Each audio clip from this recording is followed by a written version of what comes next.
നോക്ക്.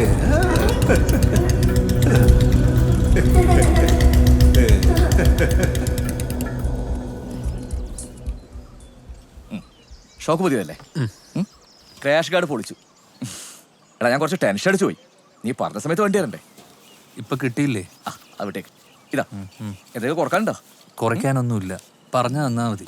എടാ 25 അഡ്വാൻസ് വന്നിട്ടുണ്ട്, ബാക്കി പിടിച്ചോ. ഉണ്ടടാ, നീ എണ്ണി നോക്കിക്കോ. മംഗലാപുരം മുഴുവൻ തപ്പിയല്ലേ? ആ പോലീസുകാരൻ പറഞ്ഞോണ്ട് മാത്രം. നീ ഇനി അത് അന്വേഷിച്ച് അലയാതിരിക്കുന്ന നല്ലത്. അതിനൊന്നും കിട്ടാനൊന്നും പോകുന്നില്ല. മനോരേട്ടാ, എന്നാ പിന്നെ നീ കിടന്ന് തപ്പ്. അല്ല പിന്നെ ഈയുടെ മുഖത്ത് ഇപ്പോഴും ഒരു സന്തോഷം കാണുന്നു. നീ ഇവിടെ ഇല്ലാത്തപ്പോ എന്തൊരു ബഹളമായിരുന്നു. ദേ അവനെ കിടത്തി പൊറപ്പിച്ചിട്ടില്ല.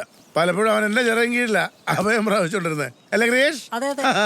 ബോലറാമില്ല, ഞാനൊരു നിമ്പുപ്പാനി കുടിച്ചിട്ട് വരാം. ഹലോ, ശരി ശരി, ഒരു നിമ്പുപ്പാനി. നീ ഒന്നും വിചാരിക്കല്ലേ, നിന്റെ ക്രിയേഷനോട് ഞാൻ കുറച്ച് ചൂടായി പോയി.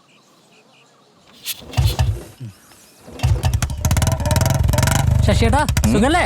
ശശിയേട്ടതാ, ഞാൻ എന്റെ പേര് മാറ്റി ഗസ്റ്റിലുണ്ട്. ഗസ്റ്റാ? ഗസറ്റ്. എന്താ പുതിയ പേര്? നരിമാൻ. നരിമാനാ? അതൊരു സിനിമ പേരല്ലേ? ഇപ്പൊ എന്റെ പേരാ ബ്ലഡി ഫൂൾ. ഓ,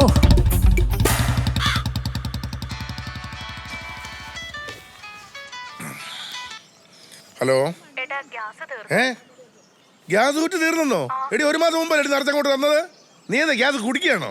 ഒന്നാമത് തീ പിടിച്ച് വരെ ഇതിനറിയാലോ. ആ ശരി, ഞാനങ്ങോട്ട് വരട്ടെ. നിറച്ച കുറ്റി എടുത്ത് തരാം. ഗ്യാസ് തീർന്നു. വൈഫാ? അല്ലേ? ഇവിടെ നിർത്തിക്കോ. എത്രയാ? ബോലറാം, मैं जा रहा हूं. मेरा दुकान तेरा दुकान, समझा? എടാ നീ ഇത് കണ്ടോടാ? പട്ടാളാ मेरा പട്ടാള. सैल्यूट. അപ്പൊ നീ കഴിക്കുന്നില്ലേ? ഇല്ല, ഇന്ന് എനിക്ക് വ്രതമാണ്. നിന്റെ ധൃതി കണ്ടാൽ അറിയത് വ്രതം തെറ്റിക്കാനുള്ളതാ. ബൈ. അയ്യടാ. ആ വിജയാശംസകൾ. പൊക്കോ പൊക്കോ. പലനാൾ കള്ളൻ ഒരു നാൾ പിടിയിലാകും കേട്ടോ. എന്നാലും ഇന്ന് ആരായിരിക്കും മനോരേട്ടന്റെ ടാർജറ്റ്? ടാർജറ്റ് തയ്യക്കാരി അമ്മിണി. അല്ലല്ല, അവളുടെ വീട്ടിൽ ഭർത്താവുണ്ട്. പിന്നെ ജമീല. ജമീല ദുബായിൽ അവനെ കൊണ്ടുപോയിട്ടുണ്ട്. അവൾ എവിടെയെങ്കിലും പോട്ടെ, നീ എന്നാത്തിനാ ഇതൊക്കെ അറിയുന്നേ? ചേട്ടന് നല്ല അസൂയുണ്ടല്ലേ? സ്വൽപ്പം. ദേ വാ, സ്വൽപ്പം അടിക്കാം. സ്വൽപ്പാവാ? സ്വൽപ്പം അങ്ങോട്ട് മാറിന്നാലോ? വാ.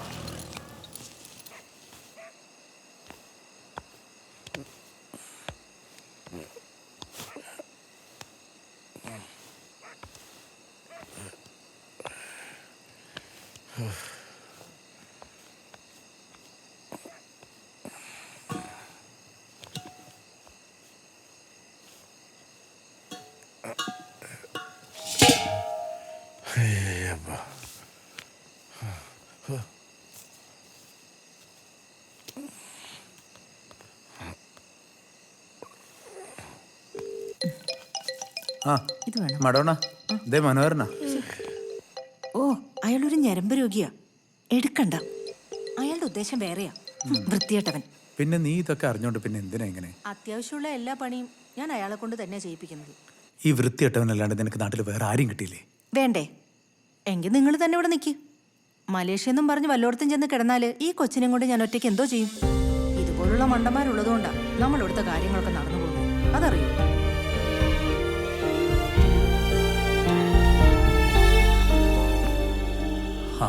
അരമണിക്കൂർ മുന്നേ ചോദിച്ച ചായ വന്നു. Thank you.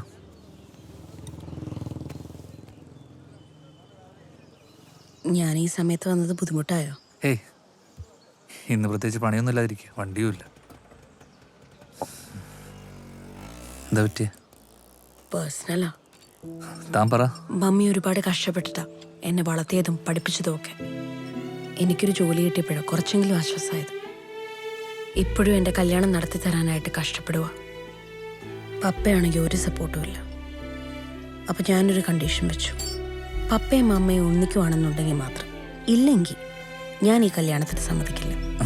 അത് നന്നായി, താൻ കൊള്ളാലോടോ. അതൊക്കെ പോട്ടെ, എന്താ മാഷിന്റെ പരിപാടി? എന്ത് പരിപാടി? അല്ല, കല്യാണക്കാരിയൊക്കെ.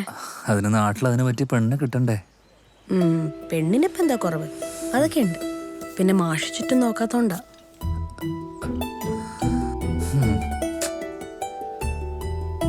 കല്യാണമൊന്നും കഴിക്കാൻ പറ്റൊരു അവസ്ഥയിലല്ലെന്ന് ഞാനിപ്പോൾ. ബൈക്ക് പോയ പിന്നെ ജീവിതത്തിലുള്ള സന്തോഷമൊക്കെ പോയി. പിന്നെ എനിക്ക് രാജുവിനോടൊരു കാര്യം ചോദിക്കാനായിട്ട്. ആ സുരേഷ് ആ രാജു, ഒരുത്തനെ പോലീസ് നോക്കിയിട്ടുണ്ട്. ആണോ? 5-6 ബൈക്കും 2 ബുള്ളറ്റും കിട്ടിയിട്ടുണ്ട്.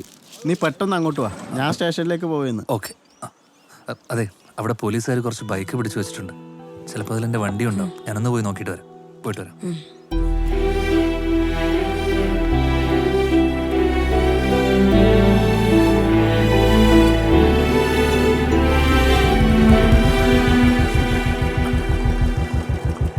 സുരേഷേട്ടാ. ആ രാജു, എൻ്റെ വണ്ടി കിട്ടി. ആ ഇതാ വണ്ടി. അവന്മാർ മൊത്തം നാശാക്കി കളഞ്ഞു. ആണല്ലേ? എന്നാലും കിട്ടിയല്ലോ. അല്ല, ബുള്ളറ്റ് എവിടെ? ആടേതാ?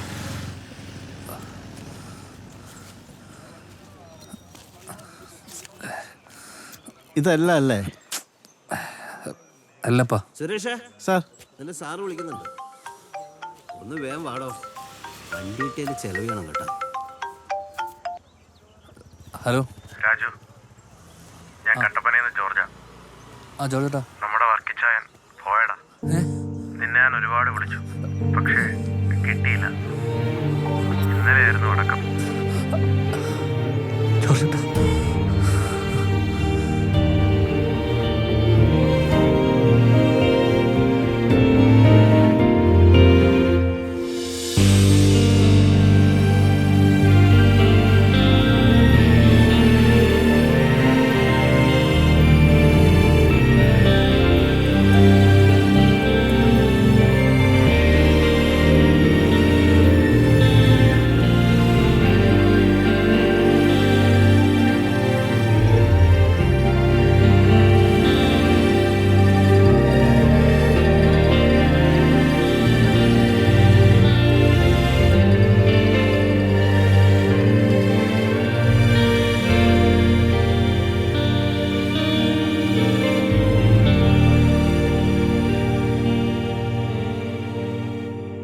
ഞാൻ വീട്ടിൽ പോയിരുന്നു. അമ്മച്ചിയെ പറഞ്ഞ ഇവിടെ ഉണ്ടെന്ന്. അപ്പച്ചൻ പോയതിനു ശേഷം കൂടെ നിർത്തി പണി പഠിപ്പിച്ച് ഒരായുസ് കൊണ്ടുണ്ടാക്കിയ ഷോപ്പ് എന്നെ ഏൽപ്പിച്ച് പോയതാ. മെച്ചപ്പെട്ടൊരു ജീവിതം എന്ന ആശാന എന്നെ കൊണ്ട് എന്തെങ്കിലും തിരിച്ചു കൊടുക്കാൻ കഴിയുന്നതിന് മുമ്പ് ആശാനങ്ങ് പോയി. ഇന്നലെ വരെ കൂടെ ഉണ്ടായിരുന്നവർ ഇന്നില്ലാതാവുമ്പോഴുള്ള വേദന, എനിക്ക് പ്രിയപ്പെട്ടവരെല്ലാം എന്നെ വിട്ട് പോവാണല്ലോ എൻ്റെ.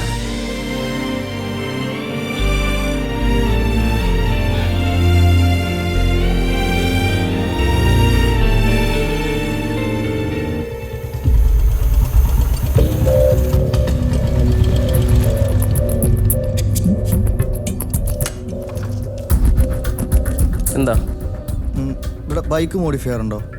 നമ്മൾ ചെയ്യാറുണ്ട് ചേട്ടാ, എൻ്റെ ബൈക്കൊന്ന് മോഡിഫൈ ചെയ്യണം. ഇതിപ്പോൾ നല്ല ഗംഭീര ലുക്കിലാണല്ലോ. അല്ല, ഇങ്ങനെ ചെയ്യണം. 76 മോഡലാണ്. അതെ, ചെയ്യാം, പക്ഷേ സമയമെടുക്കും. എനിക്ക് പെട്ടെന്ന് കിട്ടണം. പൈസ എത്രയായാലും കുഴപ്പമില്ല. ചേട്ടാ, ഇത് മോഡിഫിക്കേഷൻ ചെയ്യുന്ന ആളിവിടെ ഇല്ല. പുള്ളി ടൗണിൽ പോയേക്കുക. പുള്ളി വന്നാലേ ഇത് എപ്പോൾ തരാൻ പറ്റുമെന്ന് പറയാനൊക്കെ ഉള്ളൂ. വരട്ടെ, ഞാൻ വെയിറ്റ് ചെയ്യാം. ശരി. എടാ, അത് കുത്തി കളിച്ചോണ്ടിരിക്കുക. അതാ വണ്ടി ഇന്ന് വൈകിട്ട് കൊടുക്കാനുള്ളതാണ്.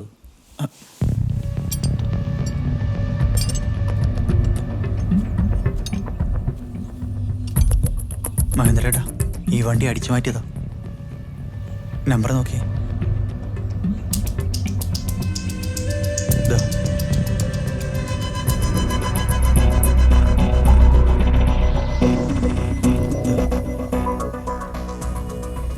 ഇതിൽ ഫോൺ നമ്പർ ഉണ്ട്, നോക്കി. എവിടെ നമ്പർ പറഞ്ഞേ?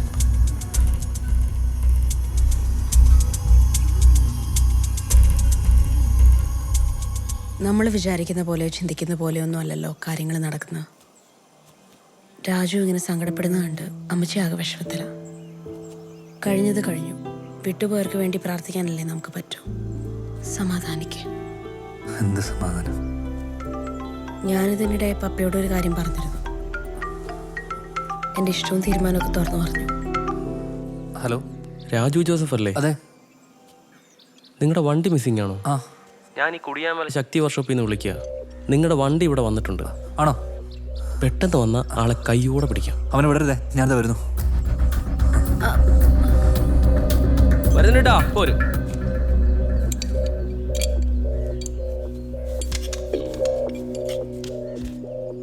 എന്തായി മഹേന്ദ്രേട്ടാ? എടാ അവിടെ പറഞ്ഞിട്ടുണ്ടോ അമ്മമാരോട്? അമ്മമാരിപ്പോൾ ഉടനെ വരും. നീ പോയി പണിയെടു. പോക്കോ.